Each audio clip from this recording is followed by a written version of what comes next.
Bibigyan natin ng pagkain ng ating mga fishy para maging happy. Lagay natin dito. Kasi last time napadami yung lagay ko. Ayan, natapon na siya. Ayan, lalagyan natin sila pa konti-konti.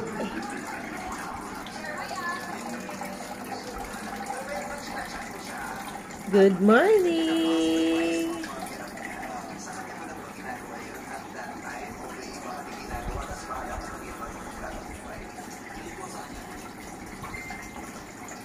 Ayan, happy na sila.